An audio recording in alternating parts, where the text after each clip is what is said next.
So obviously, Spurs are quite strong in this area. They are. They've got, obviously, the wonderful Son Heung-min. They've got Dejan Kulusevski, who's made such a huge impact. They've got Lucas Moura and they've got Steven Bergwijn.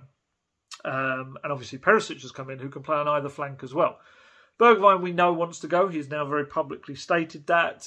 He's not going anywhere, though, until Ajax pay the money that Tottenham want. And Tottenham are looking for pretty much as close to their £27 million they spent on him back. Was it PSV in January 2020? So, yeah, that's not happening until Ajax really kind of pay what he's worth. And the fact he's been so good on Netherlands duty, I don't think has helped Ajax whatsoever as well, because he's just kind of proving that he's a very good player, and you're not going to get him on the cheap. Bryan Hill, obviously, he's completed his Valencia loan, probably likely to go out again, let's be honest. And we'll see what happens with him. You know, we know Conte is unconvinced about his ability to handle the physical side of the Premier League.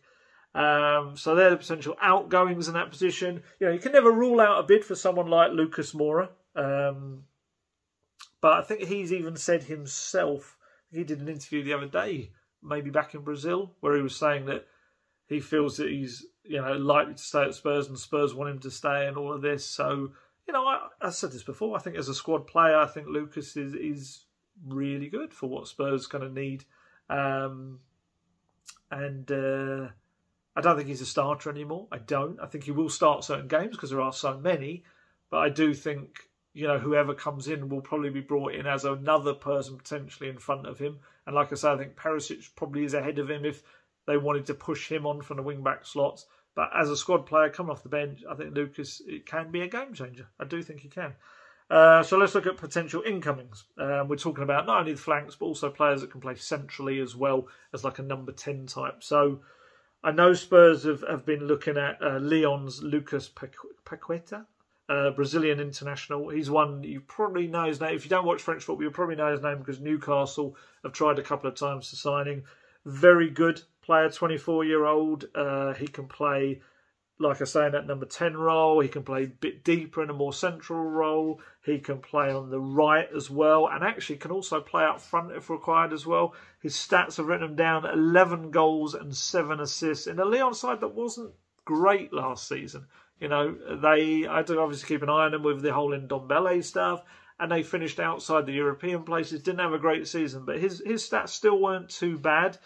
Of course, there's another Brazilian international that Spurs have been linked with, which is Richarlison, Everton's Richarlison.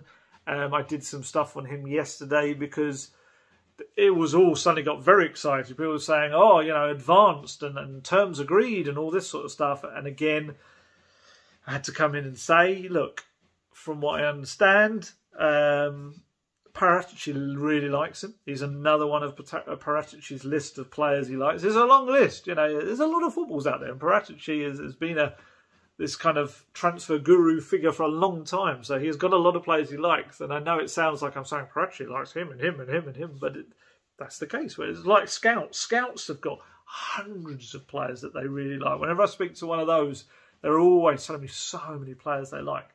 So yeah, he likes Richarlison. However, from what I understand, nothing happened with that at this moment. I'm not saying it isn't something that Spurs look at later in the window, because there is interest there. I must stress there is interest there. But yeah, maybe something for later in the window when they're kind of looking at the priorities and options. They've looked at him a few windows in the past, but it hasn't really been a priority position at that point. With him, there's a few other interesting factors as well. There's the Winks element. Like I said before, Everton have always been, or certainly in the recent past, have been interested in Harry Winks. So there's that angle to play on. I think the price that there's been spoken about at the moment, I think would be one that many clubs would probably veer a bit away from. Let's talk about like 50 million plus for him. Which, look, I think once you cut out the theatrics that come with Richarlison, there's a good player there. There is. And he's a very versatile player. He can play on the left or the right. And also, when Dominic Calvert-Lewin was out of action, and also I think when he came back originally, Richarlison was playing up front as the front man. So yeah, that's versatile. And that for Spurs, that ticks a few boxes. But But 50 million, that's a lot. That's a lot for him. He's 25-year-old. It's actually been really good for Brazil. I think he's got a really good record in the last 3 or 4 games I was looking at. He missed a few with an injury, the previous internationals. 10 goals, 5 assists in 30 matches in let's be honest, a very struggling Everton side. But yeah, the other interesting part to it, and why I say the 50 million is going to be too much really, is because he's only got 2 years left on his contract. And this, when we look at the other side of football as well, which I hopefully try to bring you a bit of an insight into, he's represented by a CAA base, massive agency, and there's links there galore. So Spurs have got a really good relationship with CAA base. I think I might have mentioned this in the past. Lots of players that have come through Spurs doors have been CAA base. Kyle Walker-Peters, Dele Alli.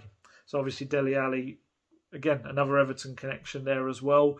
Another player that they will potentially earn money for Spurs. I think it's 20 starts he has to make. Someone told me the other day, 20 starts until Spurs get some money for him, which obviously only made 1 last game of the season. CAA base represent him. They represent Richarlison. They represent Frank Lampard as well. And like I say, a very good relationship with Spurs. So Richarlison. So that's him. We'll see what happens with him. Other Premier League players, obviously Spurs, we know Paratici likes, and Spurs like Alan St-Maximin, I've mentioned before, at Newcastle. Adama Traore at Wolves as well, who obviously went off to Barcelona, and after an electric first few weeks, wasn't the most successful loan in the world. With him, my reservations about him, but I would say contract-wise, I think he's in his last year now, so who knows? They may revisit that, but I think there's better options out there. But that's just me. In terms of homegrown, I mentioned James Maddison. They've looked at him before. Only 2 years left on his deal at the moment, so maybe Leicester have a decision to make on him. Brennan Johnson, I've mentioned before as well. They really like him, Nottingham Forest lad. I'd imagine now, with Forest going up, that he would probably be mad to move on right now. I think if I was him, I'd probably keep going, see how you do in the Premier League with Forest. 19 goals and 9 assists, and he was playing on the wing. He played up front for them as well at times as well. Really, really good young player. I said before, Spurs spoke to Jesse Lingard's representatives back in January about a potential summer move because he's a free agent. I get the impression that it'll either be a move abroad or West Ham for him. I think for him it's about getting week in, week out football. And again, I don't know if Spurs offer that. You never know, but I still feel they're not really going to offer that.